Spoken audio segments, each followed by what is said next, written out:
Hi, this is Kirby Anderson. You know, each day we take on the tough issues and provide a biblical perspective to them. The topics we cover are wide-ranging. Apologetics, theology, prophecy, creation and evolution, intelligent design, marriage, family, child-rearing, the millennial generation, trends in society, politics, economics, business, religious liberty, the Constitution, public policy, foreign policy, military policy, tensions in the Middle East, abortion, homosexuality, pornography, sexual ethics, media, technology, history, and America's godly heritage.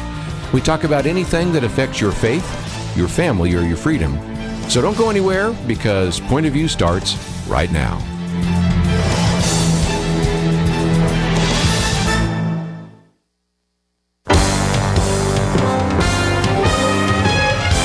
Across America, live. This is Point of View.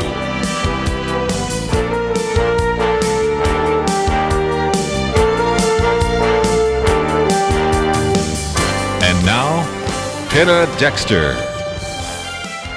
Thank you very much for joining us, ladies and gentlemen. I am Penna Dexter, and we've got a packed show today. You know, this Sunday is Father's Day, and some men are not going to have the greatest Father's Day. There may be a damper put on their Father's Day because of an abortion in their past, because of a child that's not with us due to an abortion that they may or may not have had something to say about. We're going to speak with Kevin Burke, and he is with Rachel's Vineyard Ministries and also Priests for Life to talk about men and abortion. And now, here again is Penna Dexter. In thinking ahead to Father's Day this Sunday, it was brought to my attention that for some men, Father's Day can be a painful day. It can hurt because there's a child missing from their life that was actually aborted, whether they knew about it, whether they were part of it or not. That hole in their life hurts, and it manifests itself in various ways. Sometimes I wonder about people who experience depression throughout their lives or substance abuse, because so many abortions have taken place in this country, whether that contributes or maybe is the cause of that, something that they don't even realize, that guilt is popping up in various ways. And it affects women, and it certainly affects men. I did have a colleague in radio years ago who had been part of a couple of abortions with the woman that he was then married to early on. And, you know, he realized it, and he ended up getting very involved in the pro-life movement and in the pro-family movement, and he channeled this regret that he had for these abortions in a positive way. But there are so many cases in which men don't even know this is what their problem is, or they wouldn't know how to channel that. And with me to discuss this whole phenomenon of men regretting the abortions in their lives is Kevin Burke. And Kevin Burke is a licensed social worker. He is co-founder with his wife, Teresa, Dr. Teresa Burke, of Rachel's Vineyard Ministries. He's also a pastoral associate of Priests for Life, and he's part of the the fatherhood initiative of the Silent No More awareness campaign. We've talked about all of these here on Point of View. These are some wonderful ministries. And Kevin, thank you so much for joining me. Oh, it's a joy to be with you and your listeners. Thank you, Jenna. Well, it's good to have you. And I know I have a strange name, and people have to get used to it. Thank you. But I was moved by this. In fact, I actually wrote my radio commentary this week on this issue and quoted you. And I thought it would be great to have you just join us because, and I'm even going to open up the phones right now in case anyone wants to call and just chat with you about this issue. The number's 800-351-1212. But there are many reasons, Kevin, that people would regret their abortion. It could be because they coerced it. They pushed someone, the mother, to have it because it was very inconvenient. It wasn't a good time. They didn't want the responsibility. Or you could go to the other end of the spectrum where they didn't want the abortion, but it was out of their control, and everything in between. Yeah, absolutely. And the wounds and the issues, the symptoms that a man experiences in his life, sometimes the complete dissociation from the idea that this would have an impact. All those things are really closely related to his experience of abortion, what his role was in the abortion decision and the procedure. A very large group of guys The more I've been in this for over 20 years, when I listen to the stories as I accompany them on healing retreats in Rachel's Vineyard, I heard some really very strong themes, and it brought to mind the experience of our first parents in the garden, and I have to give Dr. Larry Crabb some credit for his book, The Silence of Adam, because it spoke very powerfully of what I was seeing with many men. And of course, we know the familiar story of the Garden of Eden, and sometimes we forget that when we talk about the snake, a much better translation may be serpent. If we think of the serpent in Revelation, it's the same Hebrew word. Eve was encountering a very, very powerful, crisis, and she was encountering a diabolical force that was manipulating and taking advantage of her at a particular. The serpent knew was a vulnerable time for her. And the interesting thing that you find is that the question is, where was Adam during that temptation? And of course, we know he was there, but that he was silent. And this is often the case. Men, for various reasons, will think that they are, supporting their partner at the time, or even their fiancé or wife. When she is pregnant, she's experiencing anxiety about the child for whatever reasons, and the man is silent. Sometimes the man is even more than just passive and silent, like Adam was. Sometimes the man is pushing her into the direction of the abortion, sometimes even coercing, sometimes it's subtle manipulation. So, this is 95% of abortion decisions. A man plays a central role. This whole idea that this is a private, personal decision of a woman, that a man has no say in the matter, the propaganda that the pro-abortion people put out there is mythology. It's extremely manipulative and very successful in shaping people's viewpoint of abortion. I could tell you, though, on the front lines, it's absolutely nonsense. Men are very much involved in abortion decisions. Even if they don't say anything, it communicates something very powerful to the woman. And so the responsibility in the child's death is very, very serious, and there's various awareness of that. If there's some awareness of that, then there's a shame that's present. And there's a sense that as a man, I've failed. I didn't do, just like Adam's. We can imagine Adam's anguish. I didn't protect her from that temptation. I didn't protect my child from the abortionist knife. Well, a lot of times a man and a woman are very young when they have the abortion. It's perhaps they're in college or high school. It's an inconvenient time. Yep. They also aren't mature. They aren't thinking about the future and they don't have a mature faith or any faith. Yep. So they don't see how God can work these things out. So, sometimes it's back there in their life, Kevin. So what do you find, like, especially you have these wonderful retreats through Rachel's Vineyard and you meet people. What do you find? How does it manifest itself in men? I'm sure it's many ways, but sure. Give me a couple. Yeah, one of the ways that you'll see it manifest is depression is often underreported in men. We used to think that women had a much higher rate of depression. What the research is showing is that men show their unresolved grief and guilt and shame and pain a lot of times in the form of either anger or either high-risk behaviors.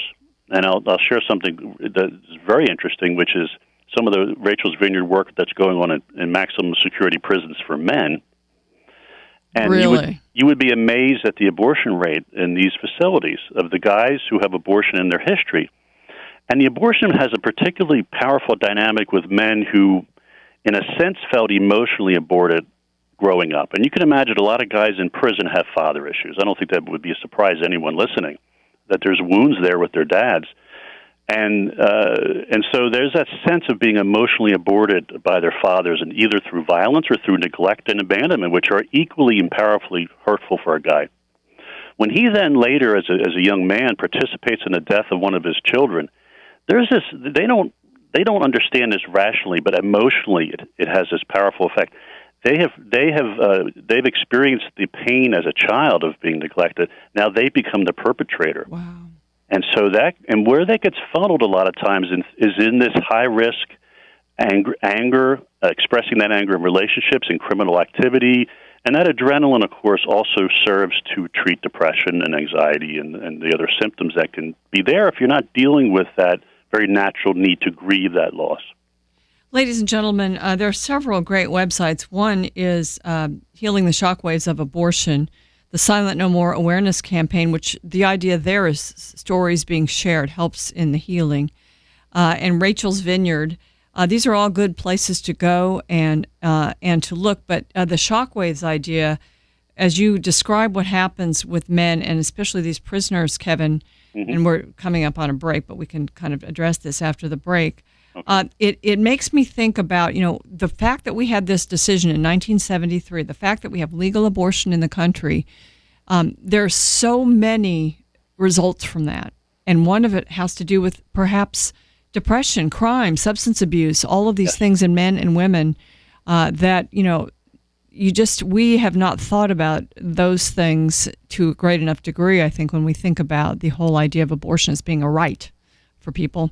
But ladies and gentlemen, we are taking your calls. Actually, the phones are filling up, Kevin, so we will begin to take those after the break. Kevin Burke is my guest, and we just wanted to, this Father's Day, acknowledge the fact that there are many fathers who may have, the celebration of Father's Day mitigated a bit with the idea and the remembrance that there is actually a child that is not in their life now, and it's partly their fault maybe, or they have just been involved and they are a father to someone who is not on this earth anymore and can't celebrate with them. But ladies and gentlemen, we just do have to remember the answer. If you are a believer, you have forgiveness and you do not have to pay the price for your sin. And so, we want to always remember that as we discuss these issues, and remember the grace and the mercy that is available in Jesus Christ. And we will discuss that with Kevin Burke as we continue. I want to send you to the Point of View website, and you will link through then to these wonderful, helpful websites that Kevin Burke and his colleagues are responsible for. Stay with us. We'll take your calls and have more with Kevin Burke right after this.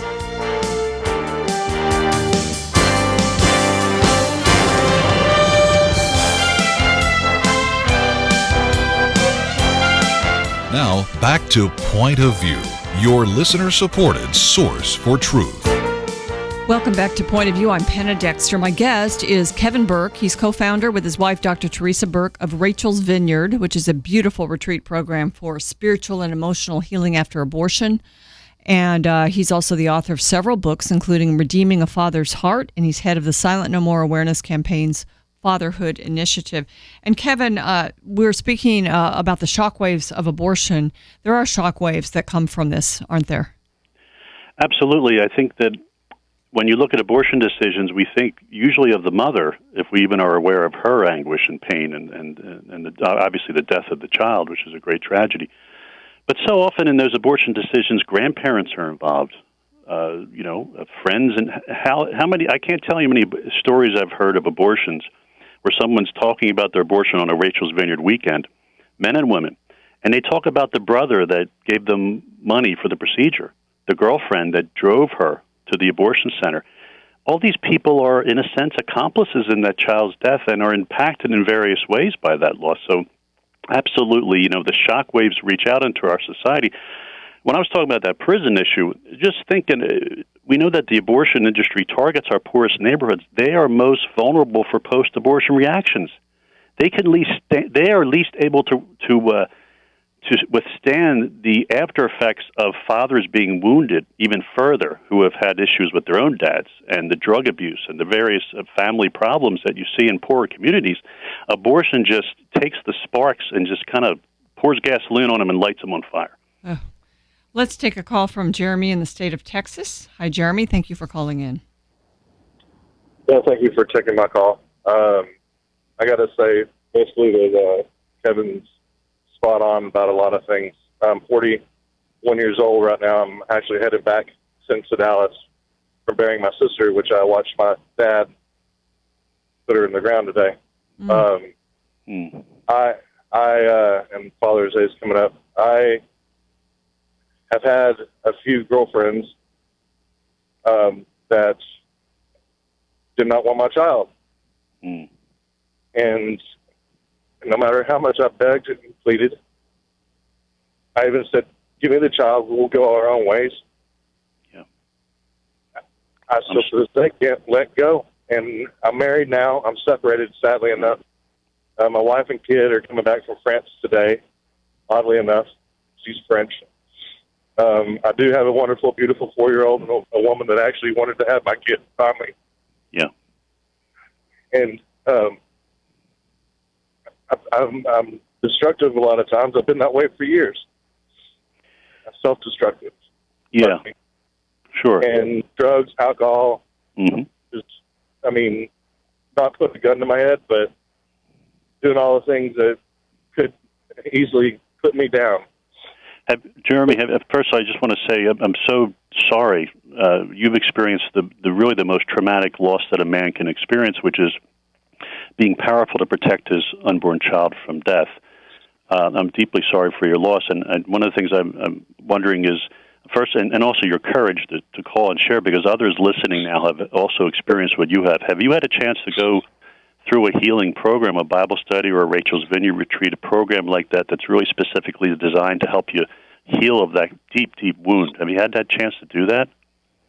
No, sir, and I believe that God has led me to this radio station. Actually, like I said, I'm coming back from my sister's funeral, and I'm in the middle of nowhere. I'm between Kilgore and Dallas, Texas, and I just kind of turned the station, the knob, and started listening to you guys. And I was listening to the program before, and then it popped up, and it touched my heart because I just started a productions company, and I've been doing a lot of documentary stuff. And I told my editor the other day, I said, I'd like to do a documentary on, get quite a few people men that have had to deal with abortions and see how they feel, because I know I have children up in heaven. Yeah. It hurts. I'm so glad that you called. I'm so glad the Holy Spirit is moving right now in your life and is calling you to heal this wound. And one of the things I would say to you is please go to the healing resources. Go to Rachel's Vineyard website if you'd like. Yes, sir. And you may feel some fear and some obstacles might come up. Just make it a priority before you even do anything in the area of film or any way you want to witness about this. The most important thing that I can say to you is take that next step and attend a healing program, because the Lord will go deep into that wound. He will bring tremendous healing and peace in that wound, and you will emerge from this a stronger, a more blessed man. He'll bless every aspect of your life for taking this risk and stepping out in humility like you're doing today. But keep stepping out and go through that healing program. And I do want to confirm one more thing. It does affect grandparents. Absolutely. My mom and I cry almost every Father's Day. My brother went through the same thing a few times. Yeah. So, we cry for the ones that aren't with us in our family that never had a chance. Absolutely. I don't think it's right that men have no say. No, it's not. At all, as far as legally, yeah. I believe it's not right. It's not right. Absolutely. You're absolutely right. Only when you love the person that you're bearing this child with, you're supposed to be. Jeremy, Amen. I want to just chime in here and say thank you also for having the courage to call and for being a part of what we're doing today. I believe God used you, and I appreciate it. And I want to echo the encouragement that Kevin gave you to go to one of these retreats and be. I will do so, and thank you for taking my call. I appreciate it. Thank you, Jeremy. Really All right, appreciate God your bless. call. Thank Kevin, thank you so much for your for your wise counsel. And I want to just take another call from David in Arkansas. Hi, David. You are on with Kevin Burke. David, are you there? We may have lost David. But, perhaps that's for the best, Kevin, because we're coming up on a break, and I hate to cut someone short who's hurting like this. So absolutely. Thank you for your sweet kindness and patience to Jeremy. And it's true that he's speaking for many. Many men probably don't recognize the pain that's coming, but if they start to do it, they need to get some spiritual help, don't they? Absolutely. His call was such a blessing. That pain that he expressed, even men have a different pain when they're complicit in the abortion, but they're hurting just as much, and it's hurting their lives and their relationships and their marriages. But again, the Lord will bless you in ways you can't imagine by stepping out in faith and going through a healing process, trusting in the power of Christ to take that crucifixion and bring resurrection. Kevin, can you just give me a real brief, maybe 30-second recap of what goes on at a Rachel's Vineyard retreat? Yes, 30 seconds? I'll try. Yeah. It goes Friday to Sunday. It's heavily filled with scripture meditations based on the Word of God. There are powerful exercises that you go through to help you to slowly, at a really good pace, access your emotions and feelings that you have buried or covered in symptoms or drug abuse. You access those painful feelings. You learn to grieve in a healthy way. You reconnect in love with your aborted child. And then in that place of deep woundedness comes tremendous grace and peace. And often a new vocation where you're called to serve the Lord in time, because you need time in that healing journey.